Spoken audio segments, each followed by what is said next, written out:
আমরা আর কোরআনকে অবহেলিত সহ্য করতে পারি না, কোরআনকে লাঞ্ছিত অবস্থা আমরা সহ্য করতে পারি না। কথা বলেন ঠিক কিনা? কোরআন শাসন করবে, আমরা শাসিত হব, আমরা জান্নাতি মানুষেরা সেটাই দেখতে চাই। কোথায় গেছে দেশটা চিন্তা করছেন? অনেকে বলে যে 500 এত কটা মসজিদ দিলাম, মডেল মসজিদ, কিন্তু মডেল মন্দিরই তো অনেক দিয়েছেন। মসজিদের টাকাটা তো সৌদি আরব দিয়েছে, মন্দিরের টাকাটা তো আমার ট্যাক্সের টাকা। এত নরমাল ঠিক কেন বললেন? বীরের বেশে বলেন ঠিক। সুদে ঘুষে 24 ঘন্টা করে যারা দুর্নীতি, এমন মানুষ যদি হয় মসজিদের সভাপতি, সবই ঠিকঠাক আলেমুল আমার কদর যদি কম হয়, বুঝতে হবে নিঃসন্দেহে কিয়ামতের দূরে নয়, বুঝতে হবে নিঃসন্দেহে কিয়ামতের দূরে নয়। শিক্ষা জাতির মেরুদণ্ড, শিক্ষা হলো সর্বনাশ। কথা বলেন। মাদ্রাসা শিক্ষার কবর হয়ে গেছে।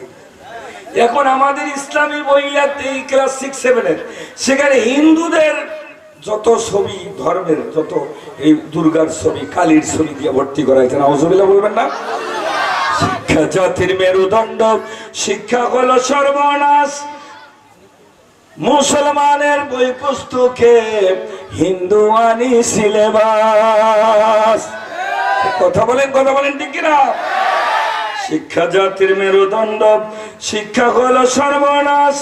মুসলমানের বই পুস্তকে হিন্দুয়ানি সিলেবাস।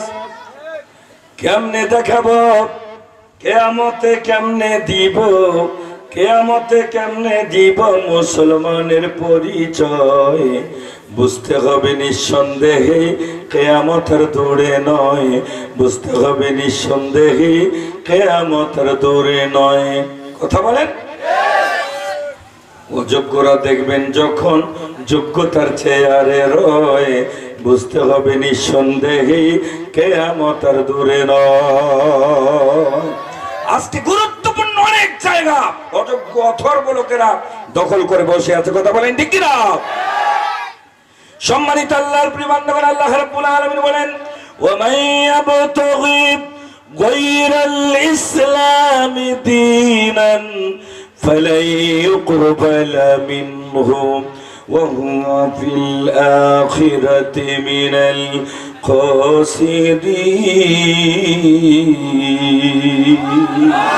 আল্লাহ বলেন, ওয়া মান ইয়াবতাগি গায়রাল ইসলামি দীনা, যে ব্যক্তি ইসলাম ব্যতীত অন্য কোন জীবন ব্যবস্থাকে, অর্থনৈতিক ব্যবস্থা, ব্যক্তি ব্যবস্থা, সামাজিক ব্যবস্থা, বিচার ব্যবস্থা, রাজনৈতিক ব্যবস্থা, আন্তর্জাতিক ব্যবস্থা, যুদ্ধনীতি, বন্দি নীতি, চুক্তি নীতি, অর্থনীতি, রাজনীতি, ব্যক্তিনীতি, সমাজনীতি, বিচার নীতি, যে কোনো নীতি ইসলাম ছাড়া অন্য কিছুকে যদি তালাশ করে, আল্লাহ বলছেন ফালাই ইউকবালা মিনহু, তাদের কোন আমল, তাদের কোন নামাজ, তাদের কোন রোজা, তাদের কোন হজ, তাদের টুপি দাড়ি জুব্বা, আমি আল্লাহ কিছুই কবুল করব না। কে বলেছে? ওয়া হুয়া ফিল আখিরাতি মিনাল খাসিরিন, আর তারা হবে আখিরাতের জীবনে চরম ক্ষতিগ্রস্ত। কে বলেছেন? আর একটু জোরে বলেন। সম্মানিত আল্লাহর প্রিয় বান্দাগণ, আমি সংক্ষিপ্ত আকারে আপনাদের যে বিষয়টি উপস্থাপন করার চেষ্টা করছিলাম, সময় শেষ। আমি বলতেছিলাম আজকের বর্তমান পৃথিবীতে মুসলমানদের কি সিদ্ধান্ত নেওয়া দরকার। রাসূলকে আল্লাহ প্রেরণ করলেন কেন, আমরা করতেছি কি? কথা বলেন ঠিক কিনা? আজকে আমরা যে সময় মুসলমান, সে সময় কোরআন দিয়ে কিছুই হয় না। কোরআন অবহেলিত, কোরআন লাঞ্ছিত, কোরআনকে আমরা প্যারালাইজ করে রেখে দিয়েছি। কি কথা বলেন? সম্মানিত আল্লাহর প্রিয় বান্দাগণ, আপনারা আজকে আমরা কোরআনকে শাসন করা শুরু করেছি। কোরআনের কোন সূরার কার্যকারিতা নাই, কোন আয়াতের কার্যকারিতা নাই। কোরআন কি শাসন করার জন্য এসেছে না শাসিত হওয়ার জন্য এসেছে? কোরআন এসেছে বিশ্বময় শাসন করার জন্য। কথা বলেন ঠিক কিনা? কোরআন বিশ্বময় শাসন করো, এটা যারা বরদাস্ত করতে পারে না, নমরুদ খুঁজে আপনার খুঁজে বেরোতে হবে না, ওটাই ডিজিটাল নমরুদ।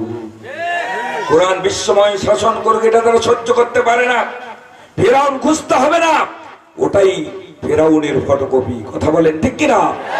কোরআন বিশ্বময় শাসন করুক, এটাতে মুসলমান সহ্য করতে পারে না। আবু জেহেল খুঁজতে হবে না, এটাই আবু জেহেলের ফটোকপি। কথা বলেন ঠিক কিনা? এজন্য আমাদের আবেদন, মুসলিম উম্মার আবেদন হলো, কোরআনকে আর এই অবস্থায় রাখা যায় না। আমি মাননীয় প্রধানমন্ত্রীকে বলতে চাই, শিক্ষা ব্যবস্থার যে বেহাল দশা, আজকে দেশের সর্বত্র যে বেহাল দশা, এর থেকে কুলি উঠতে হলে কোরআনের কাছে, ইসলামের কাছে, আল্লাহর শরণাপন্ন হওয়ার কোনো বিকল্প নাই।